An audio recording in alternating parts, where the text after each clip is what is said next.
So, welcome back to Tune In with David Kohl Wine Podcast, where we feature a lot of different subjects besides wine. And I like to share, at least my experiences in life. If you've ever watched us on YouTube or checked us out on LinkedIn, we try to highlight wine, and I try to do a little bit of education, but I also try to highlight other different topics where even when we travel, we try to at least to try to share with people, different places to go visit. One thing that we wanted to share today was our recent trip to France. And I get a lot of friends that always ask me when I get back, "Oh, how was your trip? How was your trip?" And I just in 5 minutes I cannot explain everything. So we try to at least we're doing this podcast to at least give a shout out to our listeners and our friends that we really had a great time in France. But one area that I really wanted to spend time with was Normandy. I had never been to Normandy. It's always been one of my, if you want to say, one of my bucket list of places to go visit. And when I say that, it's not really on my journeys when I go to France. It's not obviously on my wine journeys because it's an area where they do produce Calvados there, so it's apple brandy and everything. But we did not go there for that. We went there because this past year it's the 80th anniversary of D-Day, June 6th. And of course, we're coming up on the 81st anniversary, but always wanted to go. So we actually planned this trip, and we stayed in this beautiful city, I should say, of Bayeux. But that wasn't our first day. The first day, and I was told by some friends to visit certain areas. So I'm always interested in other people, especially if they've been to this place. So we actually spent our first day in Honfleur. And behind me, I broke out the map here of France just to show you exactly where we're talking about. And its proximity to Paris. So Paris is right here. So it's very easy to get to Normandy and this area right here. So Honfleur is right next to Les Havres, right here on the coast. So it's a little port town, just this beautiful area where if you go there, it's got to be the most picturesque town I think I've seen in France. It's like a boating area for fishing, and so when you go there, you see a lot of these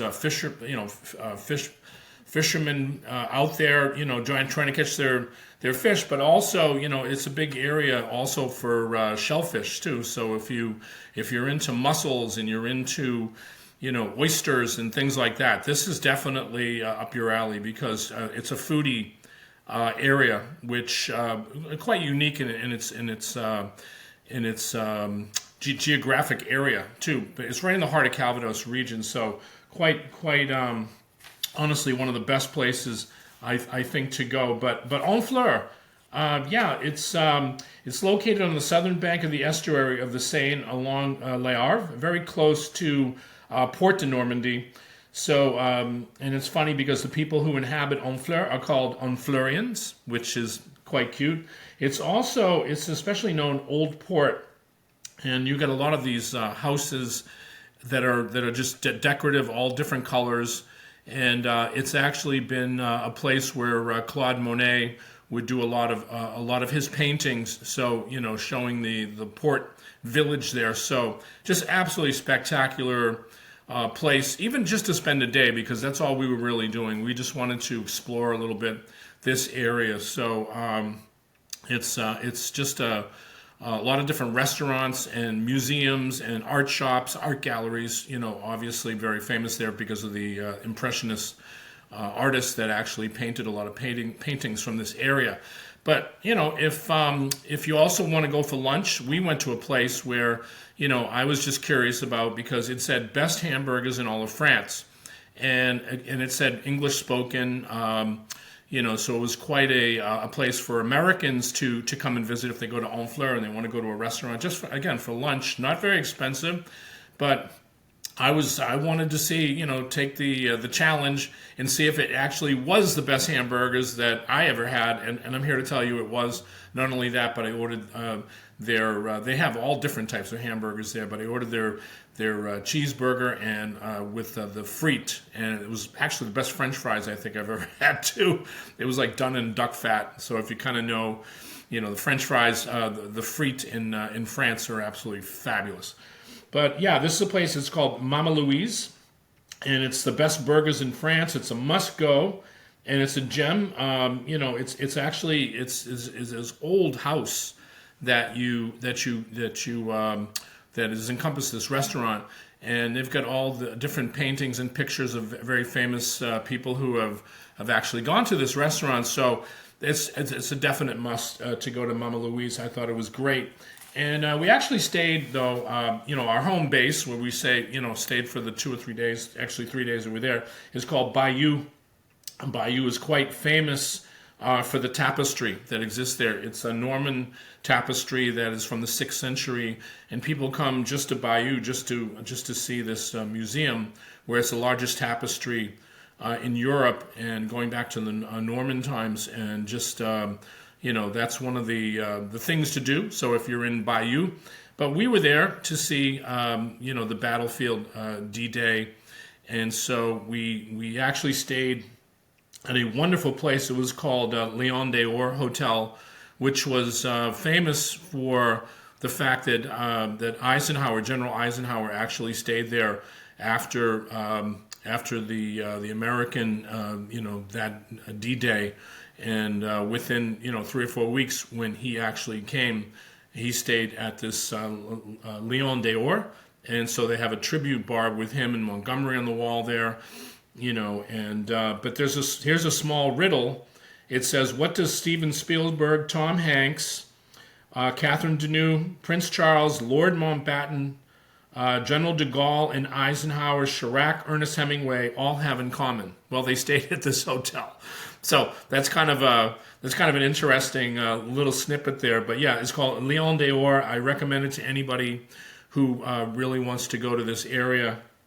But the highlight was the tour, because we wanted to go and see the tour. So it's called Get Your Guide Tours, and what they do is you rendezvous with them, and it's a private tour. So we had another American couple that joined us on the trip for the day, and so the highlights is you visit Utah and Omaha Beach landings, and the U.S. Military Cemetery. And I'm here to tell you, it was quite humbling to me, because my dad fought in World War II.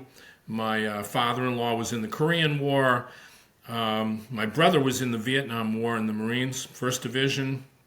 My uncle was part of Patton's army as well, and so we've had in our family a number of people who have served their country. But when you see this, you really find out what sacrifice is to your country. So I was quite humbled. I was taken aback a little bit with the cemetery, just walking, and our tour guide told us that all of the headstones that were there were basically, it was Italian marble, but the troops that had passed away, there were 9,000 troops buried at the cemetery, and so when we were there, the guide, who's actually British, had told us that the families of the fallen soldiers had their choice. They could either have their loved ones brought back to the United States, or they could have their loved ones buried there. And this was a land grant from France, given to our country, and it's maintained by a person that's just their job, is just to maintain the grounds. And I'm here to tell you, it looked like Augusta, like the famous golf course. Everything was just perfectly manicured, and all of the headstones, it was all in alphabetical order. And when you walk through there, it's right on the coast, so you're right on the ocean, and you can oversee the ocean, but they're all facing back towards America. So just a tribute to our troops, And I'm very proud American to see what real service to your country is. And these weren't just 18-year-old and 19-year-old young guys. I mean, they also had some older personnel there, whether they were a major or a captain. But the Rangers were all there too. So just an incredible day. But yeah, this was something we also was it was called a walk on Point du Hoc, where the U.S. Rangers actually scaled the cliff to get up there. I don't know how they did that with again bullets coming down at you. And then we also had a chance to go down to Omaha Beach, and just to see that was again how they had to overcome that is beyond me, but we did it. And it was again, it was not just American troops, it was Canadian troops, it was British troops, it was Australian troops, it was actually French troops. So it was really a culmination of a lot of different countries. But if you go there, specifically to Omaha Beach, that's where the Americans landed. And so if you ever really want to go to France, let's just say you're going to Paris, and again, I show you on the map, it's quite close. It is a must-go for every American to see what true service to your country is. Just an absolutely a fabulous trip. The second thing I wanted to talk about, which again, I'm a history major, so I like to bring up different points of history. Here is something that I've had for a number of years, and I wanted to at least share it with everybody.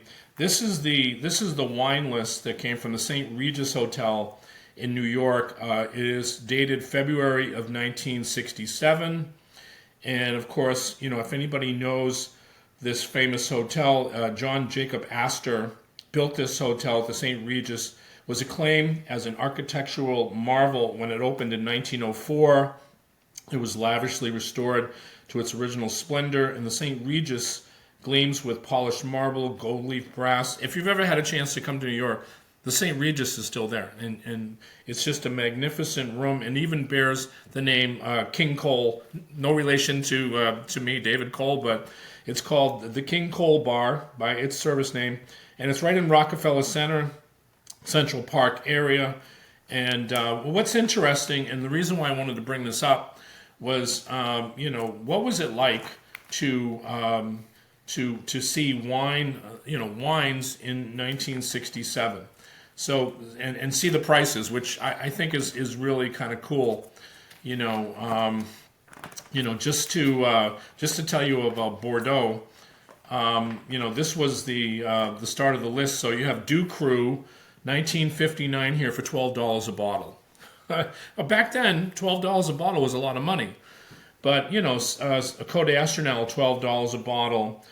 Chateau Cheval Blanc, actually $26 a bottle for Cheval Blanc back in those days. Chateau Palmer on the list, Ponte Canet. Chateau Ozone for $22 a bottle.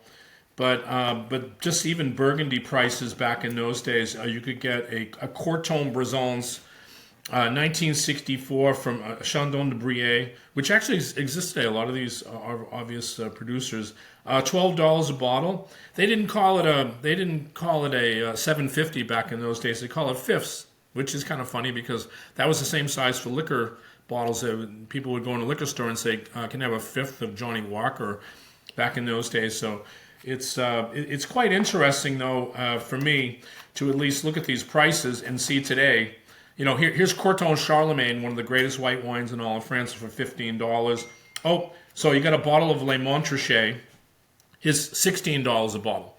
So anyway, I wanted to share that with everybody because even back in the day, they've got Beaulieu Vineyards here. Doesn't even have a vintage date on it, but it's $6 a bottle. And Ingle Pinot Noir for $6 a bottle. And but this was probably the biggest wine list in all of New York at that time.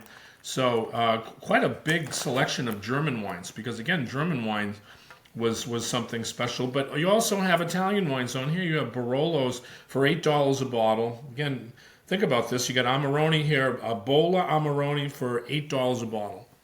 So yeah, I just wanted to highlight that.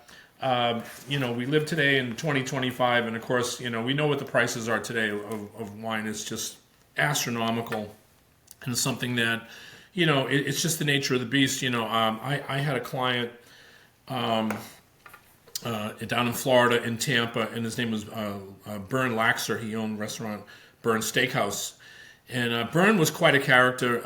Actually, his wine list was about that thick, and it still is to this day. So you can still go to see us. Bern's no longer with us, and his son David now runs the restaurant. But at the same time, Bern was quite a character because, when I was pitching wines to him and I had mentioned the price, he said, you know what price I paid for those wines 20 or 30 years ago?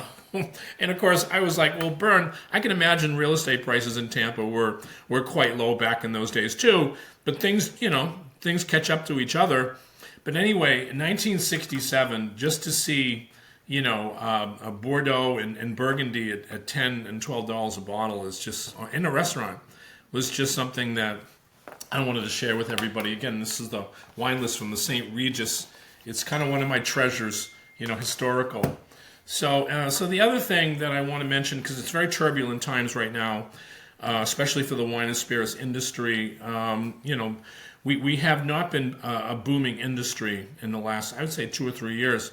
Whether people are drinking less, could be. We have been in a sort of tough time with pricing and things like that. As I'm talking about, prices are just moving higher and higher on wine, spirits. So it's been a tough go here in the industry, especially coming back from France and talking to a lot of my French suppliers. They're having a tough time too, because even in Europe right now, people are drinking less. And in China right now, especially for the French, is a non-existent market. I mean, it was at one time the Chinese were buying a lot of wine, but right now, in the last 2 or 3 years, they've actually not only stopped buying a lot of French wine; it's just a non-existent market. So the French really look at the American market as a very historical strong market. You can just see 1967 when a lot of these restaurants, even in New York City, were buying champagne and Burgundy, and so it's been a tough time. But I did want to share something with you guys, and I want to lighten it up a little bit from or at least tone down the rhetoric in our country. But at the same time, I have a motto that I've been sharing with everybody on my videos, and it's called "Make Wine Fun Again." And the reason why I say that is because I've been in the business for over 40 years, long time. It's been a part of my life. Since I was 21 years old, 22, just out of college. And so, but one thing people have asked me in the past, why wine? Because I could have picked any industry or anything that I wanted to, but I picked wine. And you know why? Because I had fun with it. I thought wine was the most fun thing. So I want to share something with you, and I think it's all something that we should all really share with. This is a hat that says, "Make wine fun again." And I am here to make wine fun. And I want people to enjoy wine and have a great time with it. Not only wine, but spirits. And if you don't drink, I perfectly understand, anybody being against alcohol. But if you even want to learn about history, we're talking 6,000 years of history in the wine business. So it's a fascinating history that's been with us, 6,000 years. I mean, it's amazing that wine has been here that long. So make wine fun again. Again, this is David Kohl. Tune into our podcast. Again, if you want to just listen to our audio podcast,